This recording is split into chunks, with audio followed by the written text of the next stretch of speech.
দর্শক, engineering college সংস্কারের দাবিতে কিন্তু আমরণ অনশন করছে শিক্ষার্থীরা। এখানে গতকাল দুপুর 12টা থেকে তারা আসলে আমরণ অনশনে বসেছেন। দাবি, তাদের যে দাবি, সেই দাবিগুলো, প্রথম দাবি হচ্ছে তাদের যে কলেজের যে বিষয়, সেটি যে শিক্ষা একাডেমিক বিষয়গুলো আসলে দেখা হয় ঢাকা বিশ্ববিদ্যালয় থেকে, এবং যে কারিগরি বিষয় সেটি কিন্তু দেখা হয় কারিগরি শিক্ষা বোর্ড থেকে। ফলে তাদের যে সমন্বয়, সেই সমন্বয়টি তাদের যে সমন্বয়, শিক্ষার পরিবেশ, সমন্বয়হীনতার ফলে তারা কিন্তু সঠিক যে শিক্ষা সেটি কিন্তু তারা পাচ্ছেন না।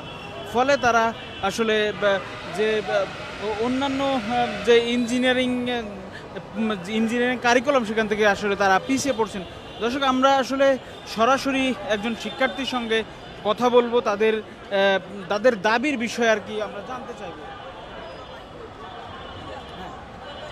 কি বিষয়, কি কি দাবি আপনারা করছেন সেটা একটু বলবেন। যে আমাদের এখন একটাই দাবি, সেটা হচ্ছে বিআইটির আদলে একটা কমিশন গঠনের মাধ্যমে আমাদের যে ইঞ্জিনিয়ারিং কলেজগুলো আছে এগুলার একাডেমিক এবং প্রশাসনিক স্বায়ত্তশাসনের ব্যাপারটা নিশ্চিত করা। হ্যাঁ, এটাই আমাদের এখন একমাত্র দাবি। আচ্ছা, আর যে বিষয়গুলো বলছিলেন যে এই বৈষম্যগুলো আপনাদের সাথে হয়, আচ্ছা, এই বৈষম্যগুলো আমাদের হওয়ার কারণ হচ্ছে যে আমরা যেই কাঠামোতে আছি হচ্ছে একটা দ্বৈত কাঠামো, যেখানে হচ্ছে আমাদের প্রশাসনিক দিকটা দেখতেছে কারিগরি শিক্ষা অধিদপ্তর, আর আমাদের একাডেমিক দিকটা দেখতেছে হচ্ছে ঢাকা বিশ্ববিদ্যালয় বা হচ্ছে শাহজালাল বিজ্ঞান ও প্রযুক্তি বিশ্ববিদ্যালয়। কারণ দেখেন, আমাদের সরকারি যে 4টা ইঞ্জিনিয়ারিং কলেজ, এর মধ্যে 3টা ইঞ্জিনিয়ারিং কলেজ, ফরিদপুর, বরিশাল এবং ময়মনসিংহ ইঞ্জিনিয়ারিং কলেজ, এইগুলো হচ্ছে ঢাকা বিশ্ববিদ্যালয়ে অধিভুক্ত, এবং সিলেট ইঞ্জিনিয়ারিং কলেজ হচ্ছে শাহজালাল বিজ্ঞান ও প্রযুক্তি বিশ্ববিদ্যালয়ে অধিভুক্ত। এদের একাডেমিক কার্যক্রমগুলো ইউনিভার্সিটি দেখতেছে, কিন্তু হচ্ছে প্রশাসনিক কার্যক্রম যদি আবার বলেন, সেটা হচ্ছে আবার দেখতেছে কারিগরি শিক্ষা অধিদপ্তর। এটা অনেকটা এরকম হয়ে গেছে যে দুই নৌকায় পা দিয়ে চলার মতো। একটা দেশের আমরা জানি কি শিক্ষা জাতির মেরুদণ্ড, আর এখন আপনি ভাইবা দেখেন যে আমাদের মেরুদণ্ডটা কি পরিমাণ ভঙ্গুর। আপনি কিভাবে আশা করেন যে এই জাতি সোজা হয়ে দাঁড়াবে? আমাদের এই দ্বৈত কাঠামোর ফলে কি হয়, একটা সমন্বয়হীনতা থাকে। এই সমন্বয়হীনতার কারণে দীর্ঘ সময় ধরে আমাদের শিক্ষক সংকট, গবেষণা খাতে প্রয়োজনীয় বাজেট না আসা, তারপর হচ্ছে পরীক্ষার ফলাফল প্রণয়নে দীর্ঘসূত্রতা, বা হচ্ছে আমরা লাস্ট যদি একটা কথা বলি, এই শিক্ষা ব্যবস্থাকে দায়ী করে এই ময়মনসিংহ ইঞ্জিনিয়ারিং কলেজের ধ্রুবজিৎ কর্মকার নামে একজন আত্মহত্যা করেছিল। সে তার সুইসাইড নোটে এটা লিখে গিয়েছিল যে আমার মৃত্যুর জন্য এই শিক্ষা ব্যবস্থা দায়ী।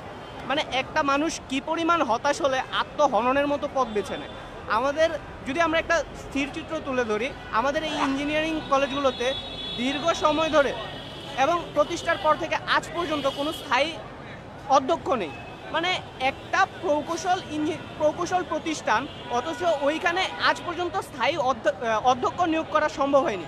আমাদের এই 4টি ইঞ্জিনিয়ারিং কলেজ মিলিয়ে একজন মাত্র সহকারী অধ্যাপক, এবং আমাদের এই ইঞ্জিনিয়ারিং কলেজের শিক্ষক সংকট এত ব্যাপক যা বলার ভাষা নেই। বরিশাল ইঞ্জিনিয়ারিং কলেজের জাস্ট যদি সিভিল ডিপার্টমেন্টের কথা বলি, সেইখানে মাত্র একজন প্রভাষক দ্বারা একটা বিভাগ পরিচালিত হয়, এবং সেই প্রভাষক 44তম বিসিএসের সুপারিশপ্রাপ্ত।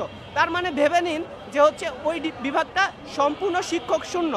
আর শুধু আমরা যে এই সরকারি 4টা ইঞ্জিনিয়ারিং কলেজ, আমরা যখন ঢাকা বিশ্ববিদ্যালয়ে অধিভুক্ত সরকারি ইঞ্জিনিয়ারিং কলেজগুলো ভর্তি পরীক্ষায় বসি, সেই ক্ষেত্রে ঢাবি তারই সাথে আরও 3-4টা বেসরকারি ইঞ্জিনিয়ারিং কলেজকে সংযুক্ত করেছে। তার মানে ওই বেসরকারি ইঞ্জিনিয়ারিং কলেজগুলোর দিকে যদি আমরা তাকাই, তাদের না আছে নিজস্ব ক্যাম্পাস, না আছে শিক্ষক, না আছে ছাত্র। তার মানে ঢাকা বিশ্ববিদ্যালয় কিভাবে জাস্টিফাই করে যে ওরাও বিএসসি ইঞ্জিনিয়ার হওয়ার যোগ্য? ঢাকা বিশ্ববিদ্যালয় অনেকটা জেনারেল সাইটের একটা বিশ্ববিদ্যালয়, যারা হচ্ছে সাধারণ বিষয় নিয়ে পড়াশোনা করে। সেই জায়গায় ওরা কিভাবে জাস্টিফাই করতে পারে যে হচ্ছে ইঞ্জিনিয়ার, একজন দক্ষ ইঞ্জিনিয়ার কিভাবে এখান থেকে বেরোবে? আর আমরা জানি কারিগরি শিক্ষা অধিদপ্তর কি পরিমাণ দুর্নীতিগ্রস্ত।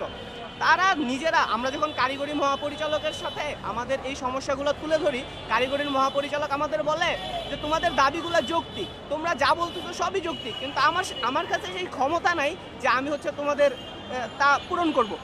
ঠিক আছে, আমরা মানলাম। আমরা তারপর গেলাম কারিগরি ও মাদ্রাসা শিক্ষা বিভাগের সচিবের কাছে। উনি আমাদের বলল অতি দ্রুত সমাধান করা হবে। কিন্তু বিগত 3 মাস আন্দোলনের পরও আমরা সমাধানের বিন্দুমাত্র প্রয়াস তাদের পক্ষ থেকে দেখিনি। দর্শক দেখছিলেন তারা কিন্তু বলছেন যে তাদের যে শিক্ষা সেই শিক্ষা ব্যবস্থায় কিন্তু শিক্ষক সংকট সহ আসলে আরও অসংখ্য সংকট রয়েছে, সমন্বয়হীনতা রয়েছে। সব মিলিয়ে শিক্ষার পরিবেশে এক নৈরাজ্যকর পরিস্থিতি। তো শিক্ষার্থীরা সেই পরিবেশ থেকে আসলে তারা মুক্তি চান, সে কারণে তারা এখানে আমরণ অনশনে বসেছেন। দর্শক আমরা আসলে আরও কয়েকজন শিক্ষার্থীর সঙ্গে কথা বলবো, কথা বলার চেষ্টা করব। আপু, আপনারা কতক্ষণ আমরণ অনশনে বসেছেন এবং কতক্ষণ থাকতে চান?